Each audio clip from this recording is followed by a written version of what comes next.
Hi guys, how are you? In today's video, I'm bringing you a special guest, Chris Chan Lee. Chris is the pioneer of Asian American film, and he has made 3 feature films and also a primetime TV series in Singapore. And today, Chris is bringing his 3rd feature film, Silent River, which is about release soon. And he's going to join us in this channel and share with you his experience of filmmaking.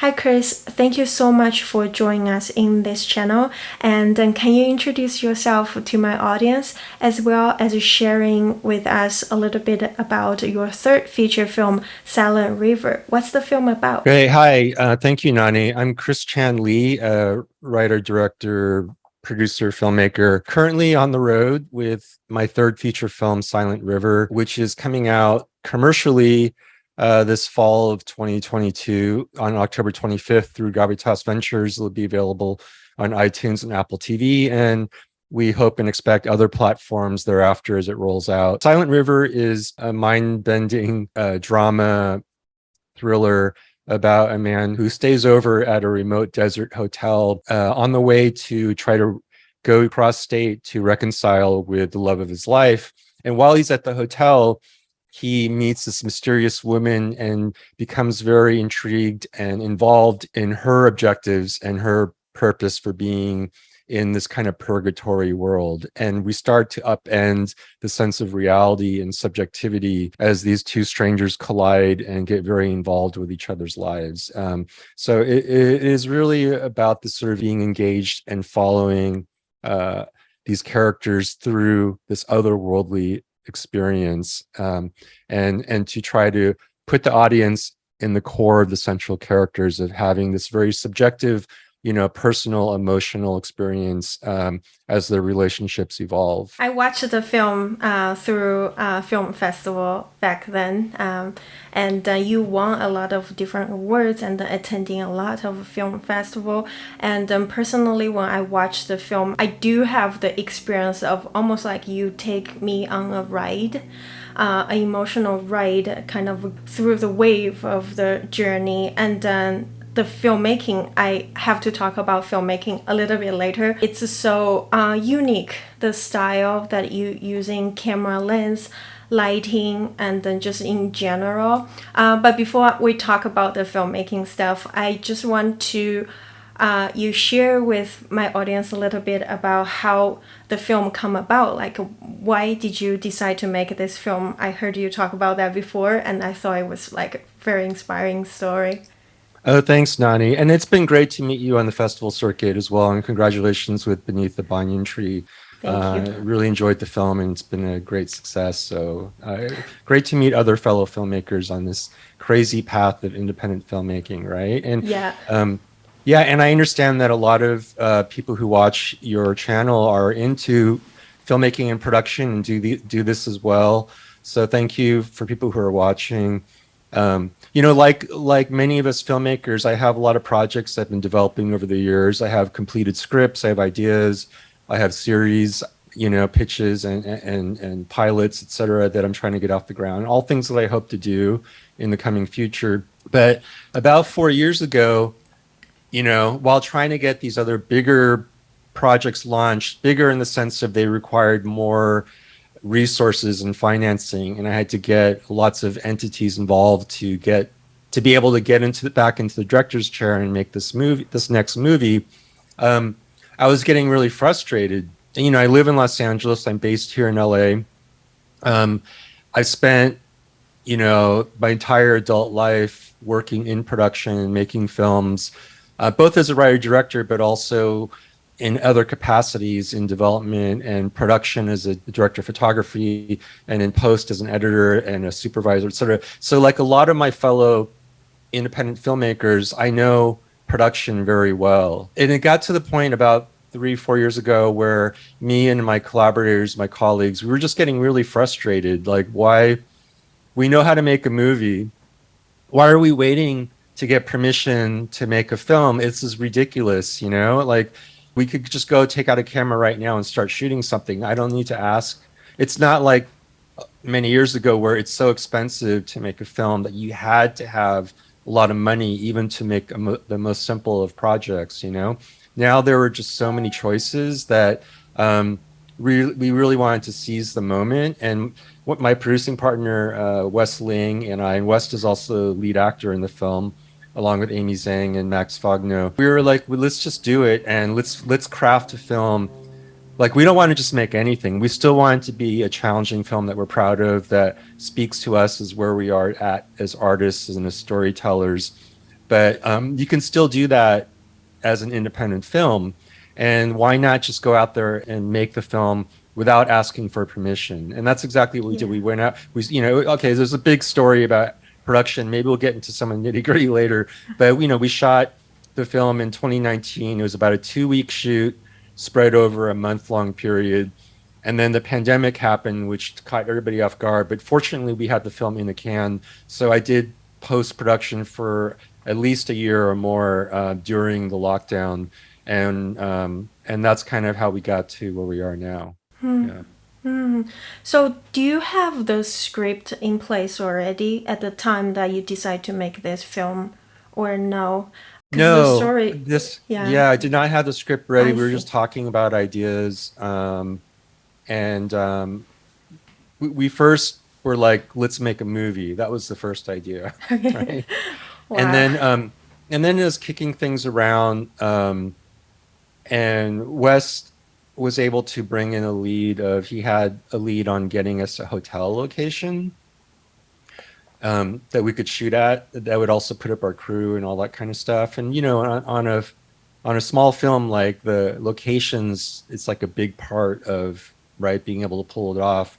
So I basically reverse engineered the script. There was a bit of a dilemma first, like, well, should I try to make like more of a traditional, like, early Coen Brothers crime thriller type movie? And of course, the Coen Brothers are like, they're geniuses, and they continue to make amazing films, but their early works were very genre kind of oriented, right? Even though those were very cutting edge, they were very genre. Then I thought, you know what? I can't even compete with something like that because they still had 1.5 million to make Blood Simple back in 1980 or whatever that was. And if I try to do that, for one thing, they already did it. And if I try to do it, I'm just going to end up with a B movie, you know? So Yeah. so it was more like, well, what are some other things we could do? Well, we can make a movie that no one else can make. Like, even if somebody had $100 million, they couldn't make the same movie because it's coming from different people, you know? And what we had that was special was we built a core team of people that are coming from unique perspectives, a lot of people of color, Asian Americans, very diverse men and women cast and crew. And we wanted to make a challenging film that would appeal to people who love cinema, people who want to be engaged and forced to engage, really, and also seduced to be engaged in the film, right? Like many of us feel when we watch a movie from our favorite auteurs, like from world cinema or something like that.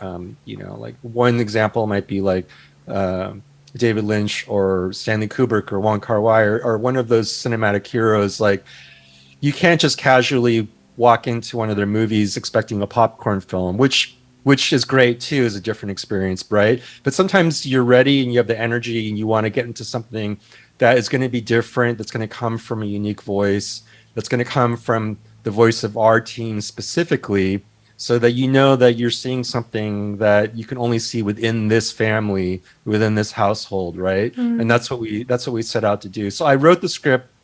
Going back to your question, reverse engineering. Okay, we have a hotel. We have this group of talented people. Let's start from here and then work our way backwards into a screenplay that was unique, that wasn't trying to fulfill market expectations.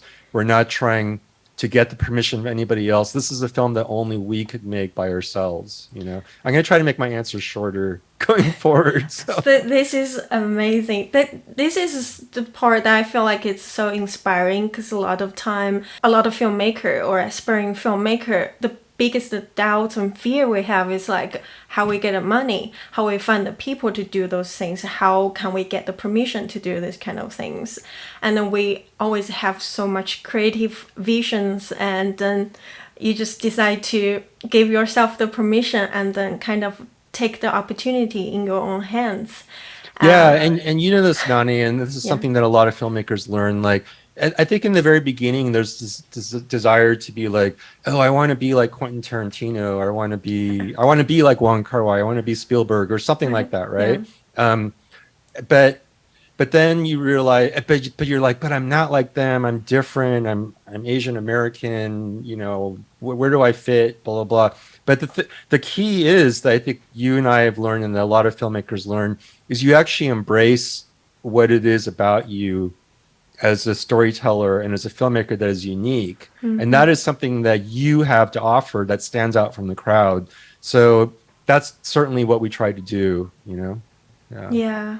Yeah, I think you totally achieved that. And also it's like this film gave you the sense of it is that kind of film, not only just the story itself, but it's a trait for people who love cinema. I kind of very curious in such small scale, but you kind of utilize so many like very technical stuff. You're not only simply just, oh, I'm going to get all the dialogue down and I'm going to just simply tell the story, but you kind of use actually the camera, the lens, you know, the movements, the lights, everything as a tool, even your music. Exactly, Nani. And that was the thing about our script, was it was a very risky undertaking. It was a script that if I sent it to anybody, they would be like, what is this? It doesn't make any sense. It's crazy. In other words, I guess what you call it, it's very execution dependent, right? It's a project that on the page, you're not really sure 100% what kind of movie these crazy people are trying to make, you know? But that's the kind of film that only an independent filmmaker can do. Right? Yeah. It's not something that's going to survive the system. So we seized that opportunity for sure. We didn't want to just record events and record standard coverage, etc. You know, my previous film, Undoing, was shot in 2005 and it was commercially released around 2008, 2009. And my first film was 1997. And I also had this desire of, well, I'm proud of what's come before and what we were able to pull off. But I really want to show what I can do now, because I've changed, I've grown since then. And I wanted to go beyond standard coverage and really show like that there is a visual storytelling skill behind, right, the scenes that me and my director of photography, Norbert Xie, and our camera crew and makeup and art production design, et cetera, like that we all had the experience to work together to execute something that was more sophisticated and had more depth in its ability to engage and to tell a story, to be a subjective eye, to have the camera as like a narrator in the movie. That's what we wanted to kind of pull off this time around. Yeah. Yeah, it's like you said, it's almost like everybody have the skill set to make a movie, and then this is what the film shown us. All the filmmaking skill from every single crew made it happen together, and then like you said, it's more of execution type of film. So speaking of that, how many crew, if I can ask, like how big the crew is in this film?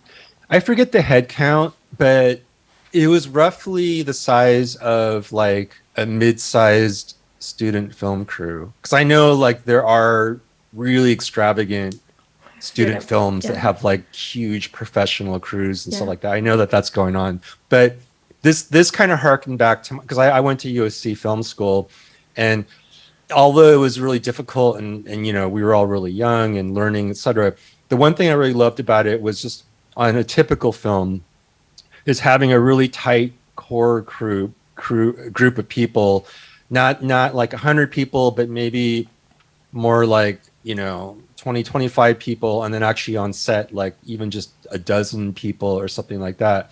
because everyone's wearing multiple hats, but everyone is there because they want to be there. We try to respect turnaround time and people's schedules and meals, of course, and stuff like that. But the advantage to having that is you become like a family, and also you move really quickly. You're not this huge organism, right? Like, okay, we got to do a company move. Let's 100 people load up the trucks. Let's move, a few inches an hour, right? When you're smaller like that, even though everyone honestly works so hard and it's exhausting, there's never enough people, but you do move quickly, and everyone takes ownership of their role, so that really helps. Yeah, speaking of like everybody wear multiple hats, I saw the some notes that you sent to me during pre-production. It's I kind of have to say I laughed when I saw that, like you have like a whole to-do list of things to get done by this weekend, and then you have all the stuff of like contract you need to sign, location scouting, and every single detailed things that you're thinking of, even like your location scouting to-do checklist. You have like an aspect of a group of things, kind of like a creative side of stuff, and another group of things like a totally producing side of stuff. So. Exactly. And I know you'd appreciate that, Nani, because I was laughing when you sent me your emails, because you structure your emails and you highlight and you underline things. So whoever's reading it, they're going to pay attention, or they're not going to miss something. Like, we do exactly the same thing. And yeah, when you have a scout list, you're like, filmmaking is so not glamorous, right? Especially if you're producing and stuff like that. It's like, where are we going to park the cars? Where are we going to throw away the garbage? Can we get food here? Like, where are we going to set up the coffee machine? Like, all that stuff, those really mundane details. It's like planning a party or a wedding, right? And you have to just really do all that legwork. Yeah. And then from a creative standpoint too, this might be something that I would love to share with your viewers, is just the nuts and bolts of how we went through the executing the filmmaking and stuff. Okay, we knew we had these people at work. We had some of the actors, we had some of our core key crew people, but we also had this location, this hotel out in the middle of nowhere, where 90% of our film was going to be shot. And we had complete freedom.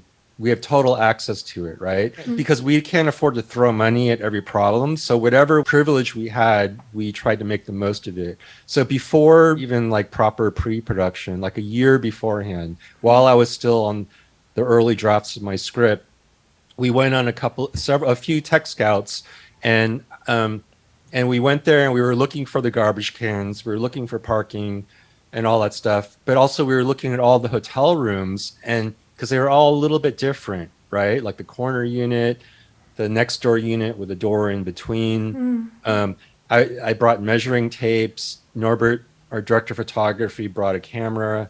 I brought a video camera and a still camera. We took measurements of the floor. Where's the built-in furniture? Where's the bathroom? Where's the toilet? Where's the shower? Because we can't build a set. We can't take everything down. We can't even cover up walls. There are mirrors everywhere. Most films would just like either build a set or paint over everything, or block it off with some other obstruction. We couldn't do any of that. So let's pick our favorite rooms. Let's take all these measurements. That's going to help me plan the blocking as a director. This character goes here. This character walks across the room over here, opens this here. Camera's right here. We push in, we pan, we follow, this angle length, this focal length lens, etc. There's mirrors on all the walls in the bathroom. This is crazy. How are we going to put a camera in here? Well, let's figure out where we could put the camera so we could shoot some crazy shot of one character like moving around quickly and being reflected, on every side of this prism. Like, why not just use it rather than try to hide it? Those are the kind of things that we did. And we made floor plans and storyboards and all that stuff. I was about to say your floor plans. Like, I was amazed. Like, even you have like a drawing for the car your leading character is driving. I never thought about that. It's almost like you plan the entire film from like a very early stage of, okay, I got this environment and what I can do with it to create a cinematic experience for the audience. And then that's that's really inspiring, because a lot of time we making films, if we have a budget limit, we kind of start stuck with certain houses that we find maybe it's not what we envisioned, and we can't really build a set. Sometimes people just settle down with whatever they get, but in this way kind of maximizing your creativity in a way. Exactly. Yeah. Exactly, Nani. And that was the little morsel I was trying to throw out there that you just underscored was if you're doing something on limited resources and you can't afford to build your own hotel or be on a soundstage, or if you have those resources but they're limited, one thing you can do is just be very realistic about what, about the location that you have access to. So that way you don't show up on the day of shooting and be like, oh, well, there isn't really a door here, or the bed's in a weird place, so we're gonna have to change the way the character moves around. And those are really big decisions because you're changing the relationships, right, of the physical objects, how your characters are moving around and interacting in a room and all that stuff. And your shot, like your visuals, are they going to be compelling? Are they going to hold up? Do you have the right coverage? Like if the more you know before you show up on set, the better, so that you're not making those compromises. Yeah. And then the other thing, like the car shot, yeah, it was very simple. It opens the film with the camera inside the car in one position. The car is driving down the road, pointing at the back of the actor in the driver's seat, and then the camera pans around and points out the rear window. It's like a 2.5-minute shot, just an uninterrupted shot. Now, so it's very simple, but then you know what the reality is when you're on set, everybody's tired. Right. The DP is stressing about his team because he has to manage a lot of people. He has to motivate a lot of people. Yeah. He's got to make sure that the batteries are getting charged, that somebody's bringing over the lens kit from the grip truck. So like I might talk to him and be like, hey, Norbert, so yeah, we're going to do that shot right now where the camera's in the car. But like everyone's like, they can't even think about what you're telling them, because they have 100,000 things in their mind. So, and we're all visual people, though. That's the common denominator. So if you have a storyboard, you just show them, reminds them, oh yeah, that's the shot.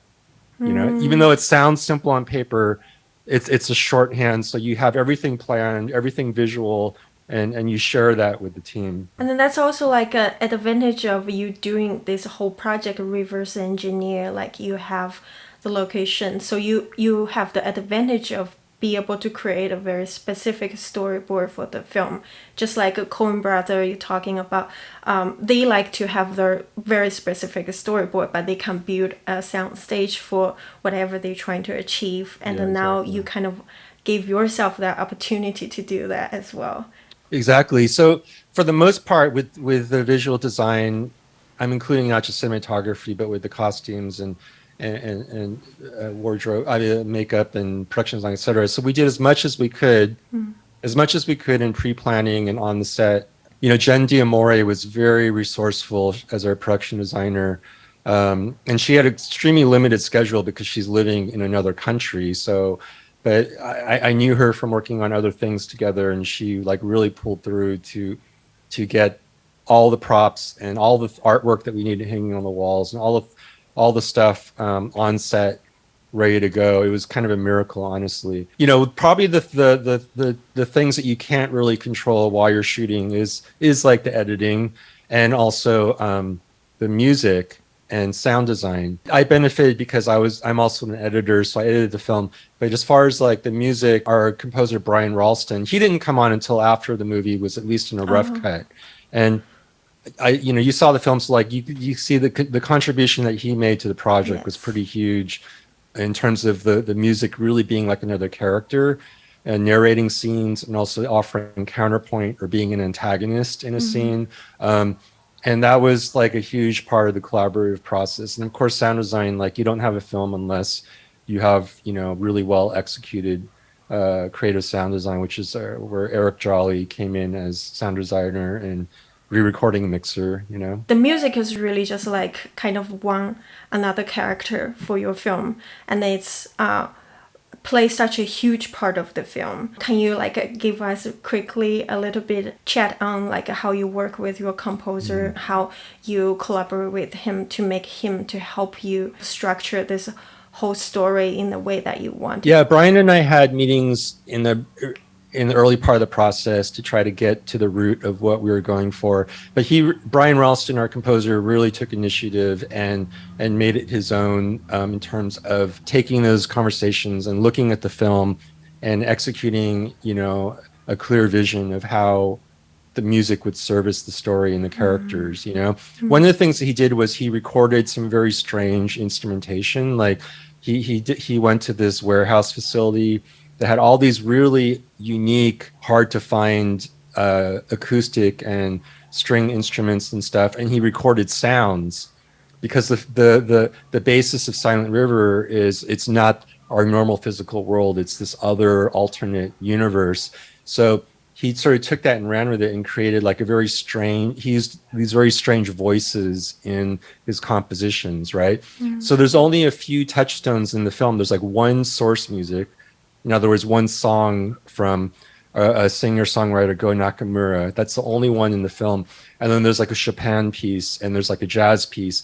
So when we hear those songs, it has this profound impact, because finally it's like something that's relatable, that's from our here and now, from our physical world, embedded within this very strange world that Brian Ralston paints with his music throughout the film. No matter it's from the music or it's the sound or your production design overall, like it does give you a feeling of, you wonder if it's a pure piece, but also it's not a pure piece. It's like a completely a word that coming out from somebody's mind that it doesn't exist, and which is a part I feel like it's very unique about this film, because knowing it's an independent film, and then you are able to achieve that.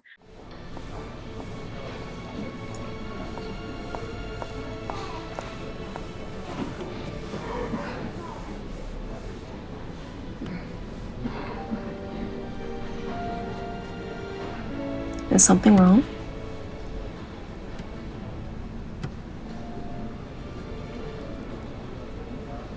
Do I know you? I don't think so. Who are you? Because it's taking such a long time to make this film, and then you are wearing so many hats during the production. You collaborate with multiple people, all your crew members wearing multiple hats. During this stage, have you ever have moments of feel like doubts and then feeling like you kind of burned out and then you don't want to continue going on anymore, or you just feel like I'm like super inspired every single day and then I can get it done? Yeah, no, it was an emotional roller coaster. I mean, right after production, because our team worked really well together, because sometimes things can be a little bit more difficult in terms of personalities and stuff, but we got along really great. But it was a very difficult, physically and emotionally, mentally stressful shoot, because we had so much to do every day of our 2-week shoot. So when we were done, I was completely burned out, and it took me a few months to fully recover, honestly. And also I think a lot of it too is like, not only during shooting, but several months leading up to principal photography, every day you're running on adrenaline. I got to send these emails. I got to make these calls. I got to meet with the actors. I got to do this. Yeah, every day's adrenaline. And so you're used to operating at this level of high sustained energy. And then during the shoot, you're constantly like, you wake up and you're like, oh my God, I got to get started. And you're like, get my coffee and like, I got to, do this and do that. And we got to get the shot. So like you're doing that, and then when you're done and you like crash off of that, Yeah, and I was getting like, I got like emotionally depressed, because I was just like so wiped out. Yeah, post-production depression kind of thing. Yeah, exactly. But you still pull like kind of continuously going, and then you edited the film yourself, right? So you have to kind of keep going and then push it through and get exactly. it done. And editing like the film was tough because it was an unconventional film. The first act was very difficult to edit because it was like a lot of puzzle pieces, just like writing a script. Getting started is always the hardest part for me, at least. But then once things started to take momentum and the editing started to really flow, so it worked out it worked out ultimately. That's so great. I have a million questions that I want to ask you, but we're running out of time here. I'm so grateful that you come here to join us and then sharing your experience with us. Can you just share with my audience one more time? How can they watch your film once it's out? And then I believe you have like some theatrical release in some local area too, right? Yeah, thank you so much, Nani. So we're doing like another 4 or 5 film festivals that should all be wrapped up by middle of fall. So we're having a limited theatrical release in the Los Angeles area at Lemley Glendale, starting on October 13th. It's going to be a week-long run at Lemley Glendale in California in Greater Los Angeles. And then on October 25, we're being released on video on demand. It's going to start out with iTunes and Apple TV. It will be available for pre-sales leading during the beginning of October all the way up to the 25th. If you could please consider checking out the film on iTunes and potentially putting in your order to purchase the film during pre-sales, that will raise the visibility of the film for us on the platform and help us get the film in front of audiences. The greater release will be October 25, and we expect it to be available on other platforms in the months that follow. And the movie's called Silent River. More information can be found on silentrivermovie.com. And thank you so much. I really appreciate this. Thank you.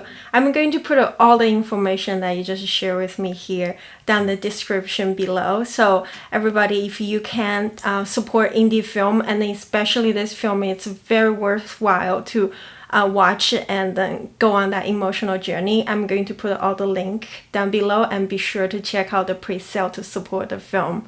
Thank you so much, Chris, for joining us. Thank you. Appreciate it. Bye, everybody. Okay, bye.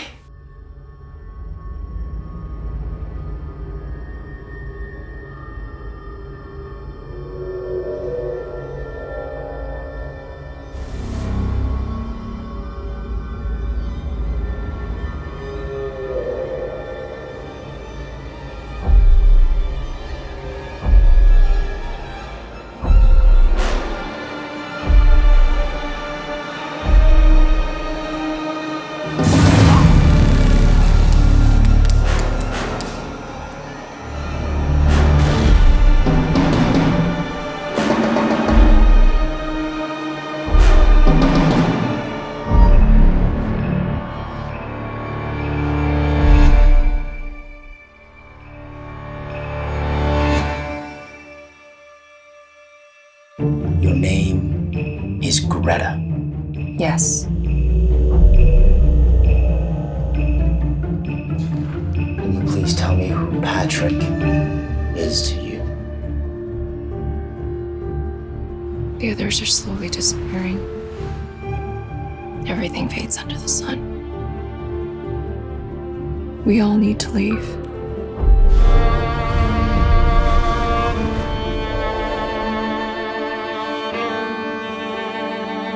I can get us home.